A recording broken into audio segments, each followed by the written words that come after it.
नमस्कार दोस्तों, जुलाई 2025 के सार संग्रह में आपका स्वागत है।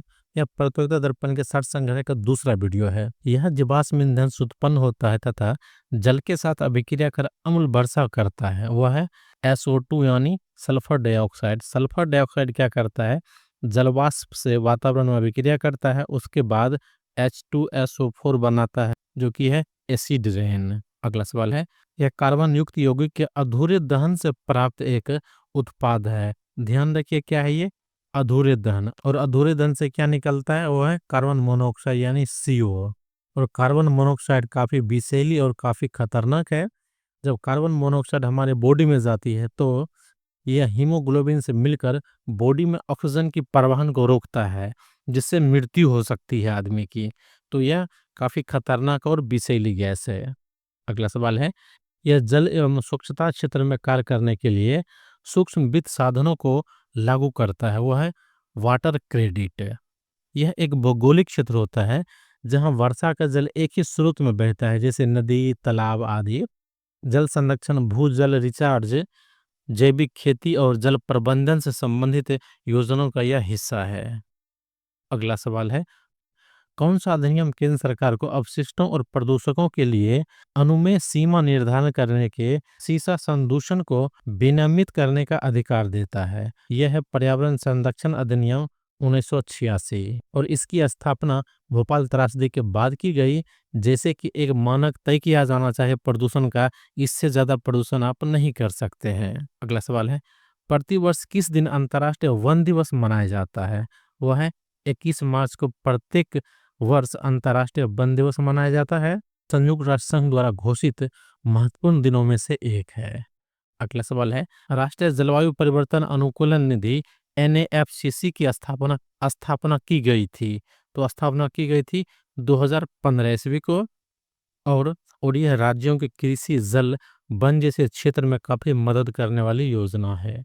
अगला सवाल है, पेरिस समझौता 2015 के तहत विकसित राष्ट्र किस वर्ष तक कम से कम $100 बिलियन प्रति वर्ष नवीन समूह लक्ष्य स्थापित करने पर सहमत हुए हैं? यह है 2025 तक, और यह हुआ था पेरिस समझौता में। अगला सवाल है, लॉस एंड डैमेज फंड 2023 का उद्देश्य है जलवायु परिवर्तन के प्रभाव से सबसे कमजोर और प्रभावित देशों को वित्तीय सहायता करना। अब कुछ सवाल है, भारत एवं विश्व भूगोल से रेत और समुद्री कंकर का एक लंबा सकरा फैलाव, जिसका एक छोर मुख्य भूभाग से जुड़ा होता है, वो कहलाता है, वह है बालू सिंक कहलाता है।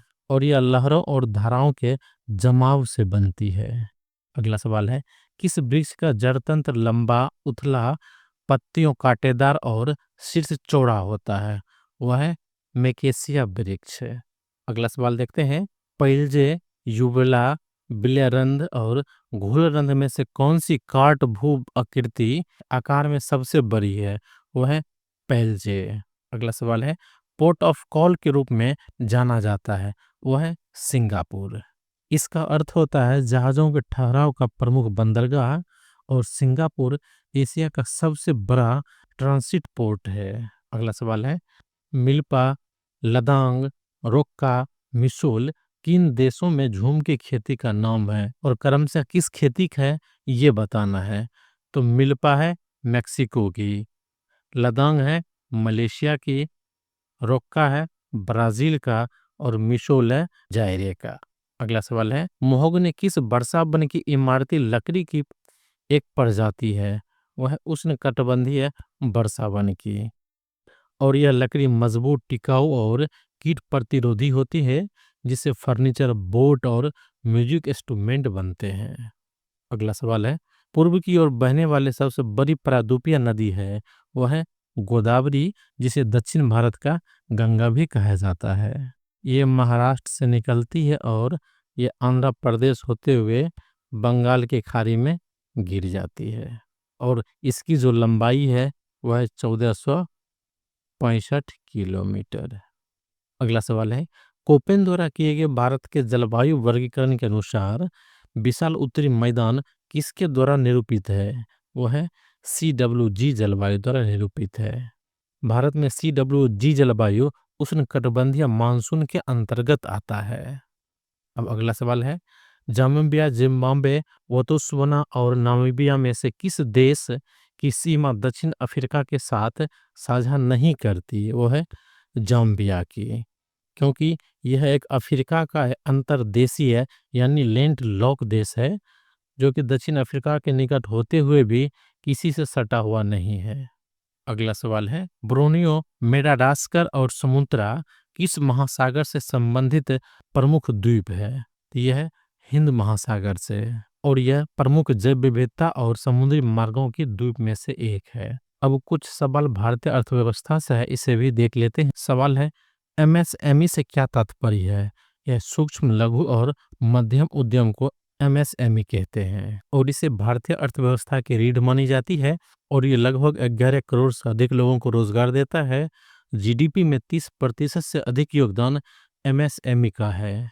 भारत के कुल निर्यात में 45% से अधिक की भागीदारी होती है।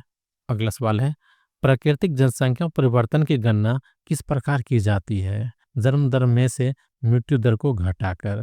भारत में प्राकृतिक वृद्धि दर काफी सकारात्मक है। अगर किसी देश का जन्म दर अधिक हो और मृत्यु दर कम हो तो वह जनसंख्या तेजी से बढ़ती है। उदाहरण स्वरूप देखते हैं कि भारत में प्राकृतिक वृद्धि दर काफी सकारात्मक है, जबकि जापान में यह नकारात्मक है। अगला सवाल है, भारत में खाद्य मुद्रास्फीति का आकलन करने के लिए किस सूचकांक का उपयोग किया जाता है? वो है CFPI यानी मुद्रा उपभोक्ता खाद्य मूल्य सूचकांक, और यहीं से फल, सब्जी, दाल, दूध, अंडे आदि की कीमत निर्धारित होती है, और इसका उपयोग सरकार खाद्य नीति, सब्सिडी और महंगाई नियंत्रण के लिए करती है। अब अगला सवाल देखते हैं, मानव विकास सूचकांक बनाने के लिए संयुक्त राष्ट्र विकास कार्यक्रम द्वारा कौन सा शैक्षणिक विकास सूचक प्रयोग किया जाता है? वह है स्कूल शिक्षा के औसत वर्ष। अगला सवाल है, एडम स्मिथ द्वारा किसे अदृश्य शक्ति के रूप में मान्यता दी गई है? तो यह बाजार कीमत तंत्र। अगला सवाल है, कृषि लागत और कीमत आयोग CSCP द्वारा गेहूं और चावल के मूल्य स्तरों के निर्धारण किया जाना कहलाता है? वह है समर्थन मूल्य कहलाता है। अब अगला सवाल है, भारत में मोबाइल फोन ऑपरेटर बाजार कैसे बाजार का उदाहरण है? वह है अल्प अधिकार बाजार का उदाहरण है। अगला सवाल है, किस प्रकार के निवेश में विदेशी निवेशक अन्य देश के शेयर बाजार में निवेश करती है? वह है FII विदेशी संस्थागत निवेश। अगला सवाल है, GST एक अप्रत्यक्ष कर है जो लागू किया गया था। वह लागू किया गया था 1 जुलाई 2017 को, और यह एक राष्ट्र एक कर एक बाजार की अवधारणा को साकार करता है। अगला सवाल है, बैंकिंग लोकपाल योजना की शुरुआत की गई थी? वह है 14 जून 1995 को लागू की गई थी। अब अगला सवाल समान विज्ञान और तकनीक से है। सवाल है, गुरुत्व के प्रभाव के अंतर्गत स्वतंत्र रूप से गिर रहे किसी पिंड का त्वरण प्रारंभ से अंत तक रहता है? वह एक समान रहता है। जब कोई वस्तु केवल गुरुत्व प्रभाव में हो और उस पर कोई बाहर से बल नहीं लग रहा हो तो वह समान त्वरण G बराबर होता है 9.8 मीटर प्रति सेकंड स्क्वायर। अगला सवाल है, किसी एक स्रोत से ही उत्पन्न होने वाली दो चुंबकीय क्षेत्र रेखाएं कभी एक दूसरे को नहीं काटती है, क्योंकि ये दोनों रेखाएं समांतर चलती है, इसीलिए एक दूसरे को नहीं काटती है। अब अगला सवाल है, फ्लेमिंग के वामहस्त नियम एक चुंबकीय क्षेत्र में किसी धारावहन चालक पर किसको निर्धारित करता है? वह बल की दिशा को निर्धारित करता है। सवाल है, गति सीमा से अधिक रफ्तार वाले वाहनों की रोकथाम के लिए पुलिस द्वारा प्रयुक्त राडार किस सिद्धांत पे कार्य करता है? तो वह है डापलर प्रभाव पे कार्य करता है। जब कोई वस्तु ध्वनि स्रोत की ओर तेजी से बढ़ता है या दूर जाती है तो ध्वनि की आवृत्ति में बदलाव होती है, इसी से वह ओवर स्पीड की गणना करता है। अगला सवाल है, आतिशबाजी में एक चमकीला सफेद प्रकाश प्राप्त करने के लिए प्रयोग किया जाता है? वह है मैग्नीशियम मिलाया जाता है, जिससे एक चमकीला सफेद प्रकाश उत्पन्न होता है। आगे सवाल है, किस गैस में विद्युत प्रवाहित करने से लाल प्रकाश उत्पन्न होता है? तो वह है neon.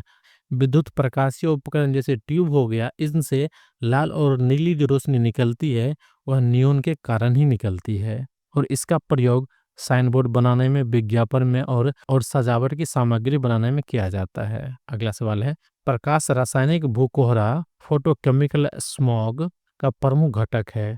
Ozone, परऑक्सी acetic nitrate, nitric oxide. और यह वाहन और उद्योग से निकलने वाली गैस है।